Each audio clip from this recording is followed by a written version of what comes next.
Vamos a ver la barra de filtro, vamos a ver tanto la barra de filtro inferior como la barra de filtro superior, que es más detallada, que es un poquito más compleja, pero que nos ayuda en gran manera. Ya la barrita de filtro de la parte inferior ya la vimos, ya eso la estuvimos viendo en los capítulos anteriores. Aquí nosotros podemos elegir sin filtro las clasificadas. Como ves, aquí nos muestra las fotografías clasificadas, aquí nos muestra bueno, esto no, aquí con indicador, las fotografías con indicador, que son las banderitas que son de color blanco y son las fotografías que necesitan de Photoshop dentro de esta carpeta.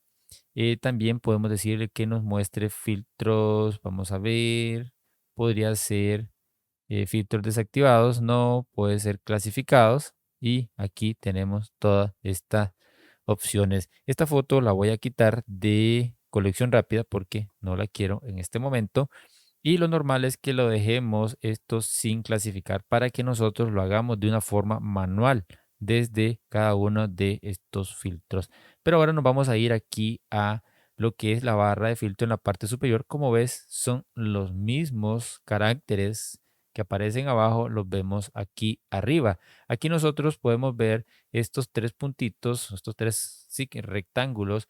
Este primero nos muestra las fotos originales, este acá nos muestra si tuviéramos copias virtuales, no tenemos copias virtuales y aquí nos mostraría videos, pero no tenemos nada de eso. Por tal razón, nosotros lo quitamos porque no tenemos nada de eso, no tenemos, bueno, todas son fotos originales, pero no tenemos copias virtuales, tampoco tenemos videos. Esto de las etiquetas de colores son igual que acá abajo, las estrellas, igual lo que son las banderitas, tanto las fotos que tienen banderita con indicador, las que tienen banderita para Photoshop y las que tienen banderita de rechazado. Entonces, esa es la forma de cómo podemos manejar las dos barritas de filtro, pero también aquí encontramos las mismas opciones que aquí abajo, pero aquí encontramos algo más interesante que son estas cuatro opciones.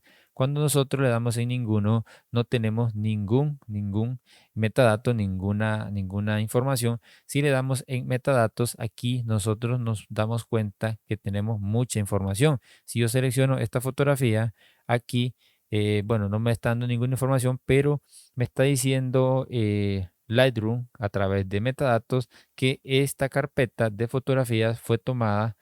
Aquí nos dice la fecha, el año 2020 en julio del 2020 y el domingo 26, ese día se tomaron estas 57 fotografías y se utilizó una cámara Nikon d 3300, como ves, con un lente 50 milímetros a una apertura de 1.8.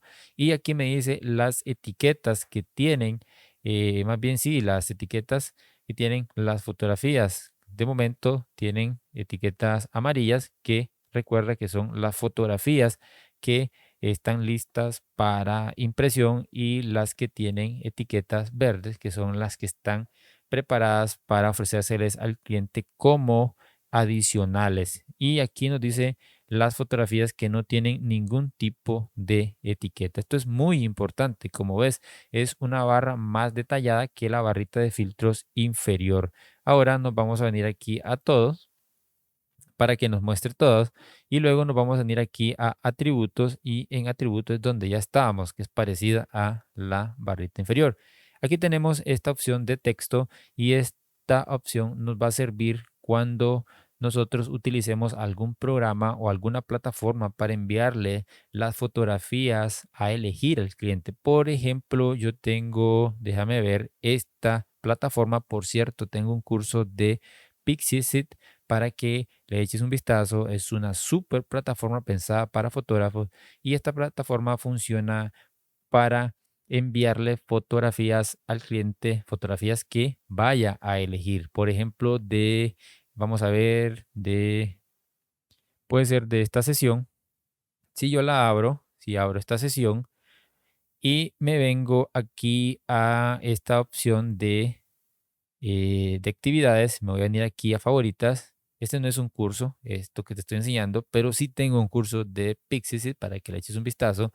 Esta carpeta yo se la envié al cliente para que eligiera una cantidad de fotografías a editar. Al elegirlas, el cliente lo que hace esta plataforma llamada Pixie es enviarme las fotos que el cliente eligió a través de una carpeta llamada actividad favoritas y me las envía aquí. Aquí, como ves, dice que el cliente eligió 30 fotografías. Estas 30 fotografías yo necesito buscarlas y llevármelas a Lightroom para buscarlas y trabajarlas finalmente. Entonces, ¿cómo y dónde consigo los nombres de estas fotografías? Porque imagínate si tuviera que seleccionarlas de toda esta cantidad. Es decir, cómo empiezo a copiar los nombres de cada una de estas fotografías, porque como sabes, cada fotografía tiene un nombre, una identificación. Entonces, me vendría aquí cuando ya el cliente haya elegido, y en efecto ya lo hizo, tiene 30 fotografías, y si le doy aquí en los tres puntitos, aquí encontramos una opción que dice Lightroom Copy List, y aquí al darle clic me aparecen todas las fotografías que el cliente eligió y estos serían los nombres de las fotografías. Como ves, las fotos empiezan con un nombre, empezando por DSC y como ves aquí en esta parte, ese es el nombre, en este caso son DNG. Entonces, ¿qué pasa? Que si estas fotos yo las tuviera en lo que es Lightroom, yo copiaría todos estos nombres, me vengo a Lightroom, me vengo aquí a la opción de texto y aquí le digo cualquiera que me elija a través de cualquiera o si no, nombre de archivo, aquí le digo que contenga todo y aquí yo pegaría no, todas esas fotografías. Lógicamente no las encontró porque no tengo esas fotografías. Más adelante creo que le vamos a dedicar unos capítulos a esta opción a este panel de servicios de publicación y podríamos ver un capítulo de cómo sería esto para que veas que es muy interesante. Pero ¿qué pasa si yo incluyo el nombre de una de estas fotos? Podría ser esta. Por ejemplo, esta es la DSC 0039. Yo la pondría aquí DSC guión bajo 0039 y como ves aquí me la ha encontrado. Entonces así es como funciona. Por ejemplo, le envías las fotos al cliente, el cliente las elige, cuando ya te mande el nombre, las buscas acá y una vez que la encuentres aquí ya le puedes aplicar si es 2 estrellas, 5 estrellas, a como tú lo pienses hacer. Entonces eso es la barra de filtro, tanto la barrita bastante básica, que es la que está en la parte inferior, pero muy interesante, como la que está en la parte superior, que es más detallada, más compleja, pero mucho, mucho más interesante.